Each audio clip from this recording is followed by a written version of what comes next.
बच्चे भी same to copy करने लग जाते हैं। इसी को कहा जाता है अनुकरण की विधि। क्या होता है इसमें, जैसे आज के डेट में सबसे ज्यादा प्रचलन है मोबाइल का, है ना, सब मोबाइल देखते हैं, मम्मी पापा मोबाइल देख रहे हैं तो बच्चे भी देखिएगा मोबाइल में देखने में बेचते हैं। वहीं अगर आप जब पढ़ रहे हो तो एक किताब ले लीजिए, पढ़ने लग जाओ बच्चों के सामने, ऐसे देखने भी लग जाओ तो देखिएगा वो भी किताब लेकर के पढ़ने लग जाएगा या पढ़ने का एक्टिंग जरूर करेगा। तो इसको कहते हैं अनुकरण, यानी कि देख करके सीखना। यानी कि जो काम घर में बड़े लोग कर रहे हैं वही काम क्या कर रहे हैं बच्चे लोग घर में उसको कंटिन्यू। चलिए, थैंक यू, नमस्कार। एक नया वीडियो के साथ फिर मैं आ गया हूं आप लोग के पास। अब चलिए पिछला वीडियो जहां से हम लोग खत्म किए थे वहीं से आगे चलते हैं। सेकंड अध्याय में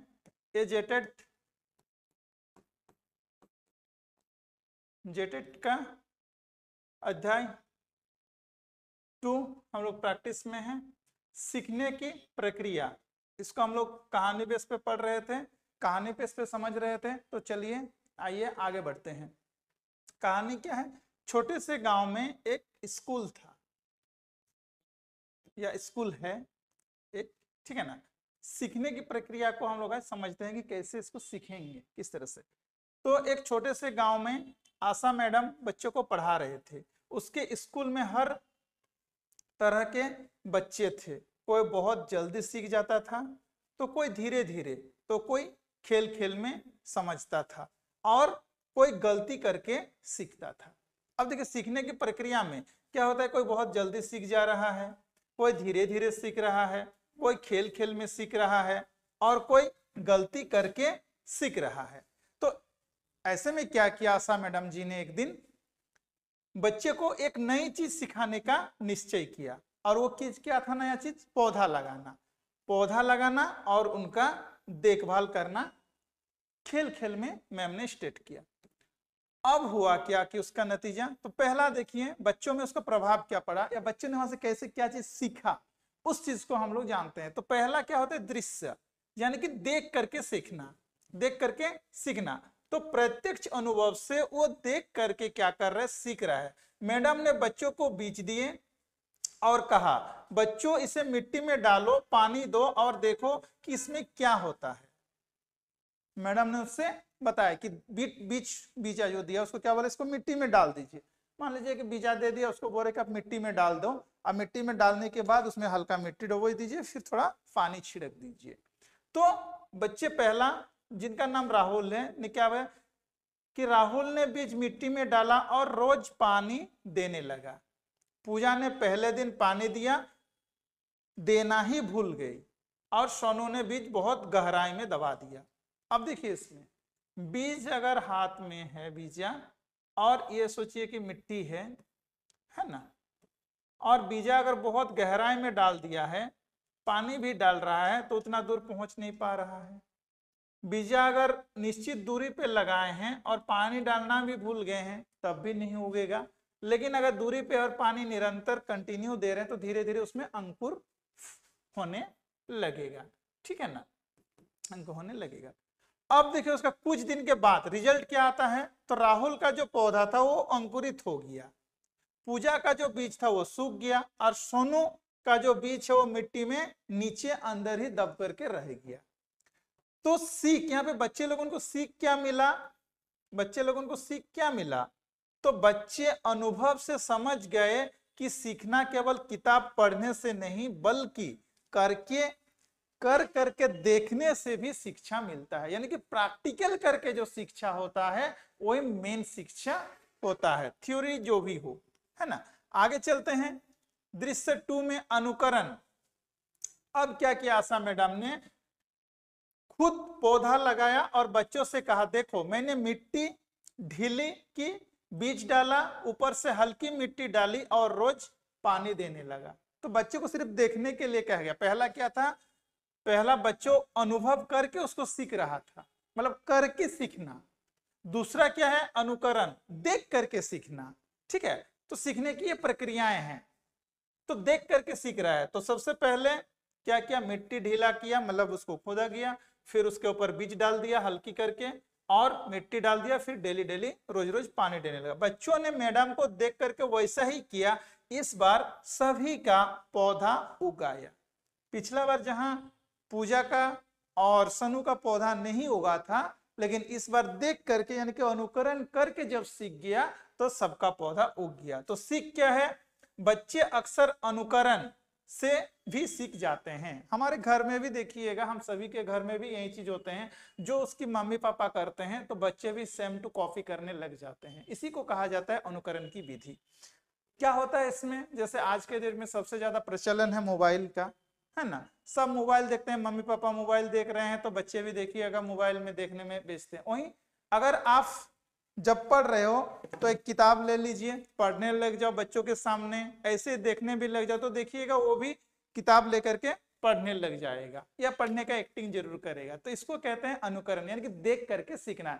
यानी कि जो काम घर में बड़े लोग कर रहे हैं वही काम क्या कर रहे हैं, बच्चे लोग घर में उसको कंटिन्यू कर रहे हैं।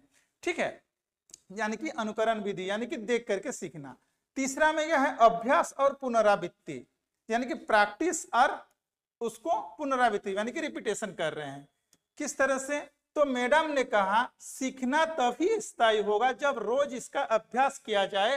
पौधों को रोज देखो, रोज पानी दो, है ना। हमारे बहुत सारे साहित्यकार में भी इसे बहुत सारे बातों, और हमारे धर्म ग्रंथ में भी या जो पुराने ऐतिहासिक किताबें हैं उनमें भी बहुत सारा बातें ऐसे बताया गया है। एक दोहा भी मेरे को याद है, बोला ना, करत करत अभ्यास जड़मती हो सुजान रस्सी अवध जत से शिल्पत पड़त निश्चय। यानी कि कोई भी काम को अगर आप करते करते करते करते उसमें क्या है, प्रैक्टिस में ले आते हो तो वो काम क्या होता है, धीरे धीरे आपका अभ्यास बन जाता है।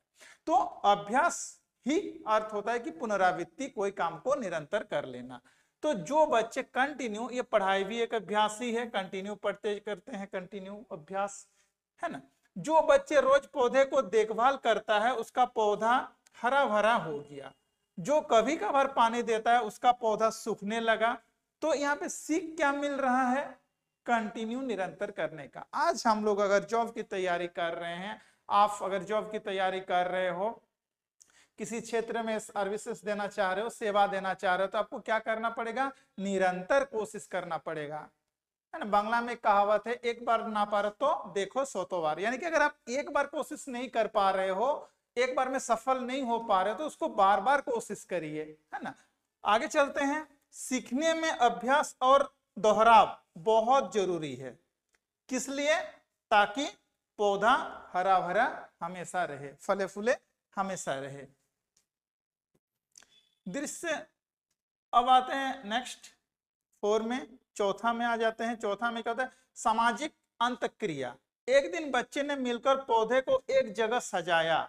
राहुल ने सजावट की, पूजा ने पानी दिया और सोनू ने क्या किया, वो छोटे छोटे पत्थर से उस चीज को संयोजित कर दिया, यानी कि सजा दिया। तो सभी ने मिलकर एक सुंदर बगीचे का निर्माण किया। अब इसमें सीख कर क्या मिलता है, कम्युनिटी में एक साथ मिल करके करने से क्या होता है कि सीखना सामाजिक प्रक्रिया है। जब बच्चे आपस में मिलकर काम करते हैं तो वे एक दूसरे को सिखाते हैं, एक दूसरे को कमियां नहीं गिनाते हैं, एक दूसरे को सिखाते हैं। ठीक है, उसका समस्या और समाधान। अब बच्चे में देखिए सीखने की प्रक्रिया के ऊपर है, तो समय जहां हम लोग सीखने जाएंगे वहां पे समस्या भी आएंगे, और जब समस्या आएंगे तो उसका समाधान भी आता है ना। तो समस्या और समाधान किस तरह से, तो एक दिन बारिश आई और कुछ पौधे गिर गए, बच्चे रोने लगे, लेकिन आशा मैडम ने क्या कहा कि डरो मत, सीखने का असली मौका यही है। देखो हम इन पौधों को सहारा देंगे और फिर से ये खड़ा हो जाएगा। बच्चे ने डंडे लगाए और पौधे को बचा लिया।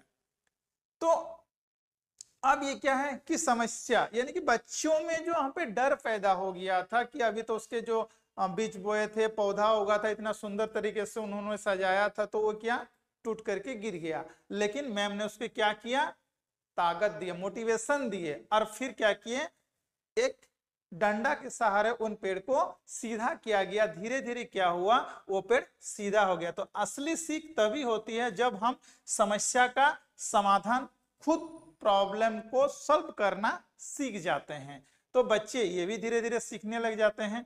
तो अभ्यास से निष्कर्ष यानी कि अध्याय से निष्कर्ष क्या निकल पे आ रहा है? सीखना एक निरंतर प्रक्रिया है।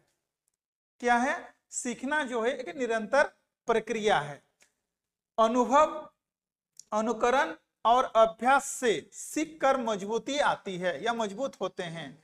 सीखने में सामाजिक वातावरण और आपसी सहयोग महत्वपूर्ण हो जाता है। समस्या समाधान में वास्तविक और स्थायी ज्ञान मिलता है और हर बच्चा अलग अलग ढंग से और अलग गति से सीखता है। इसी तरह आशा मैडम और बच्चों के पौधे वाली कहानी से हम बताते हैं कि सीखने की प्रक्रिया केवल किताबों में नहीं बल्कि अनुभव, अनुकरण, अभ्यास से भी आप सीख सकते हो, सिखा सकते हो और जो समस्या है उसकी निराकरण कर सकते हैं। ठीक है, अब आते हैं सीखने की प्रक्रिया से, चूंकि हम पहले भी आप लोगों से वीडियोज में बात कर चुके हैं कि इसका पहले पार्ट पढ़ेंगे, फिर उससे रिलेटेड जो भी क्वेश्चन इंपॉर्टेंट है उस इंपॉर्टेंट क्वेश्चन को हम लोग सॉल्व करेंगे और बात करेंगे। तो अध्याय 2 से सीखने की प्रक्रिया से जल्दी हम लोग इसको कंप्लीट करते हैं। पहला क्वेश्चन जो है वो है सीखना क्या है? सीखना क्या है? तो सीखना क्या है? अस्थायी बदलाव है, अनुभव से स्थायी बदलाव है, केवल जन्मजात गुण है, केवल पढ़ाई है? नहीं, शिक्षा क्या है? अनुभव से स्थायी में बदलाव होता है, यानी कि आप अनुभव से जो सीखते हैं। उसके बाद लर्निंग बाय डूइंग किसका सिद्धांत है? तो जॉन डूइंग का सिद्धांत है, पियाजे का भी नहीं, स्किनर का भी और ब्रूनर का भी नहीं। ये किसका सिद्धांत है? जॉन डूइंग का सिद्धांत है। अधिगम और परिपक्वता में क्या अंतर है? अधिगम और परिपक्वता में क्या अंतर है? तो अधिगम अनुभव आधारित, परिपक्वता जैविक आधारित होता है। ठीक, अब आते हैं बच्चों सबसे पहले किससे सीखता है? तो बच्चे सबसे पहले कहां से सीखता है? स्कूल तो जाता नहीं है सबसे, कि ऐसे होता है नहीं, जन्म के बाद वो स्कूल चला जाता है? नहीं, परिवार, हाँ, सबसे पहले वो माँ से ही सीखता है। तो माँ वो परिवार के अंदर ही आ जाता है। तो इसका आंसर, सही आंसर क्या हो जाएगा? परिवार से सीखता है सबसे पहले। उसके बाद वो कहाँ जाता है ना, उसके बाद वो समाज में आते हैं, स्कूल में आते हैं, फिर शिक्षक, उसके स्कूल में जाने से पहले शिक्षक में वो आ जाते हैं। ठीक है, ट्रायल एंड एरर सिद्धांत किसने दिया था? तो ये थॉर्नडाइक ने दिया था। उसके पावल, स्किनर, कोलन, क्योंकि आंसर पहले ही आ गया इसीलिए। चलिए, क्लासिकल कंडीशनिंग किसका प्रयोग है? तो क्लासिकल कंडीशनिंग किसका प्रयोग है? पावलोव का प्रयोग है। ऑपरेटेड कंडीशन सिद्धांत किसने दिया था? ना, ये स्किनर ने दिया था। बायस्की ने किस पर बल दिया? तो निकट विकास क्षेत्र यानी कि ZPD के ऊपर सबसे ज्यादा इन्होंने बल दिया था। अधिगम किस प्रकार का परिवर्तन है? तो अधिगम क्या है? स्थायी परिवर्तन है। इसके में क्या परिवर्तन है? ये स्थायी परिवर्तन है। ठीक है ना, ये परिवर्तन पूर्ण रूप से एक बार सीख लेने के बाद कंटिन्यू बना रहता है। सीखना सामाजिक प्रक्रिया है, ये वाक्य किसने कहा था? तो ये वाइगोस्की ने कहा था। इनसाइड लर्निंग किसने प्रतिपादित किया? तो इनसाइड लर्निंग कोहलर ने प्रतिपादित किया। कोहलर ने प्रयोग किस पर किया था? सबसे पहला उन्होंने किस पर किया था ना? चिंपैंजी यानी कि बंदरों के ऊपर किया था। चिंपैंजी एक है, उसी के ऊपर किया था। सिद्धांत किसने सिद्ध किया था? तो जर्मन के में किया था। ग्लास्टर सिद्धांत का मुख्य आधार क्या था? तो इसका आधार था समग्रता। सामाजिक अधिगम सिद्धांत किसने दिया? तो बुंडारा ने दिया था। सामाजिक अधिगम सिद्धांत किसने दिया था? बुंडारा ने दिया था। आगे आते हैं जल्दी। मॉडलिंग किससे संबंधित है? मॉडलिंग तो बुंडारा से संबंधित है। सुदृढ़ीकरण शब्द किस सिद्धांत का हिस्सा है? तो वो स्किनर का हिस्सा है। किसका हिस्सा है? स्किनर का। ठीक है, लर्निंग कर्व किससे संबंधित है? तो अधिगम की प्रगति के ऊपर ये संबंधित है। अधिगम में सबसे बड़ा बाधा क्या है? तो सबसे बड़ा बाधा है सीखने में अरुचि। ठीक है ना, अनुकरण करके भी आदमी सीख सकता है, अभ्यास नहीं करने से भी सुन थियोरिटिकल सीख ही जाता है। ठीक है ना, सुदृढ़ीकरण तो सीखने का है, लेकिन अरुचि अगर आ जाता है तो वो चीज नहीं होता। सीखना आजीवन प्रक्रिया है, यह किसने कहा था? बहुत इंपॉर्टेंट क्वेश्चन है, VVI इंपॉर्टेंट क्वेश्चन है, वेरी वेरी इंपॉर्टेंट। सीखना आजीवन प्रक्रिया है, किसने कहा था? तो जॉन डुइन ने कहा था। लेकिन इसमें मैक्सिमम गलती हो जाता है ना, इसलिए इस पर ध्यान दीजिएगा।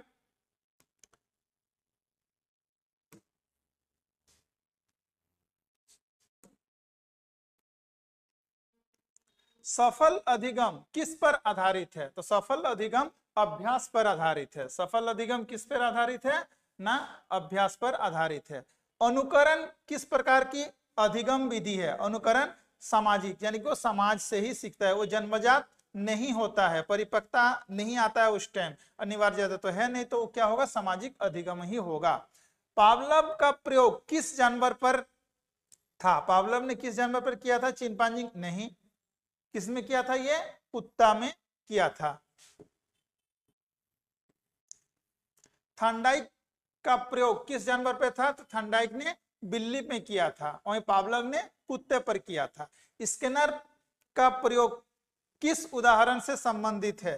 तो स्किनर का प्रयोग स्किनर बॉक्स से संबंधित है ना। यहाँ पे वो बंदर को एक साथ पिंजरे में डाल करके जो बॉक्स वाला कहानी है, उसी वाला चीज में यहाँ पे आ जाते हैं। अधिगम की सबसे बड़ी विशेषता क्या है ना? स्थायित्व। बच्चे सबसे अधिक किस माध्यम से सीखते हैं? बच्चे सबसे अधिक किस माध्यम से सीखते हैं? था अनुभव से सीखते हैं। जैसे आप कोई भी काम बच्चे को करने के लिए बोलो, नाम जो इस काम में आप बोलोगे वो उस पे ऊपर ज्यादा रुचि रखता है। जैसे जब आप अगर अगरबत्ती जल रहे हैं या दिया जल रहे हैं, बच्चे को बोलिए दीपावली का आ रहे हैं, बोलिए कि आप उसको टच करो, उसको मत छुओ, तो वो उसको ज्यादा छूने के लिए ज्यादा ललायत होते हैं, आतुर होते हैं। फिर जब छू लेता है और जल जाता है हाथ उसका, फिर दोबारा उसको देखने से भी रोने लगता है। तो इसको क्या कहते हैं? अनुभव। यानी कि वो उस चीज को प्रैक्टिस किया और उससे जो सीख मिला, यही है असली प्रकृति की शिक्षा, अनुभव से शिक्षा। समस्या समाधान अधिगम किस सिद्धांत से जुड़ा है? तो इनसाइट लर्निंग के तहत ये जुड़ा हुआ है। ठीक है ना। निकट विकास क्षेत्र का अर्थ क्या है? निकट विकास क्षेत्र का वो बताई जा रहा है, वो क्षेत्र जो बच्चा सहायता से कर सकता है, यानी जो बच्चा एक दूसरे की सहायता से कर सकता है, उसको निकट शिक्षा कहते हैं। भाषा अधिग्रहण का मुख्य साधन क्या है? तो भाषा अनुकरण करना। अधिगम की गति किस पर निर्भर करता है? क्वेश्चन पहले भी आ चुका था, तो शिक्षा पर, सॉरी, रुचि पर निर्भर करता है। अधिगम वक्र क्या दर्शाता है ना? अधिगम की प्रगति को वो दर्शाता है। बच्चा लिखना कैसे सीखता है? तो अनुकरण और अभ्यास से ही सीखता है। याद करिए अपना बचपन, कितने बार ये लिख नहीं पाते थे, पहले इधर खींचते थे, फिर इधर, फिर ऐसे करते। उसी तरह से अ को ऐसे करते थे, फिर ऐसे करके, है ना। तो ये क्या है? धीरे धीरे धीरे धीरे धीरे क्या करते? करत करत अभ्यास से आज हम लोग एक ही बार में कर ले रहे हैं। तो अभ्यास और अनुकरण करके ही सीखे हैं। प्रयत्न और भूल सिद्धांत में बच्चा क्या करता है? तो बच्चे क्या करते हैं ना? गलती से सीखता है। बार बार वो अगर प्रयत्न कर रहा है या कोई उनसे मिस्टेक हुए, गलती हो गई, तो गलती करके ही सीखता है।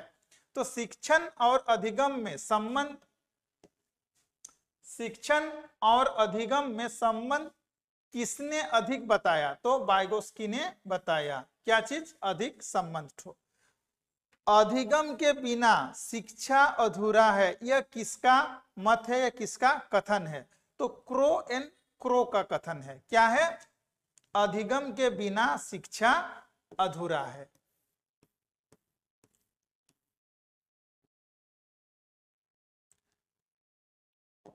Learning is modification of behaviour किसका कथन है ना? स्किनर का कथन है। अधिगम की प्रक्रिया में प्रेरणा क्या भूमिका निभाती है? तो प्रेरणा क्या करती है? बाधा डालती है? नहीं। कोई भी काम को करने की प्रेरणा मतलब उसको गति देता है, आगे बढ़ाता है, दंड देता है? नहीं। रोकता है? नहीं। उसको उस काम को क्या करता है? आगे बढ़ाने में मदद करता है। खेल के माध्यम से सीखने की पद्धति को क्या कहा जाता है? Play way method.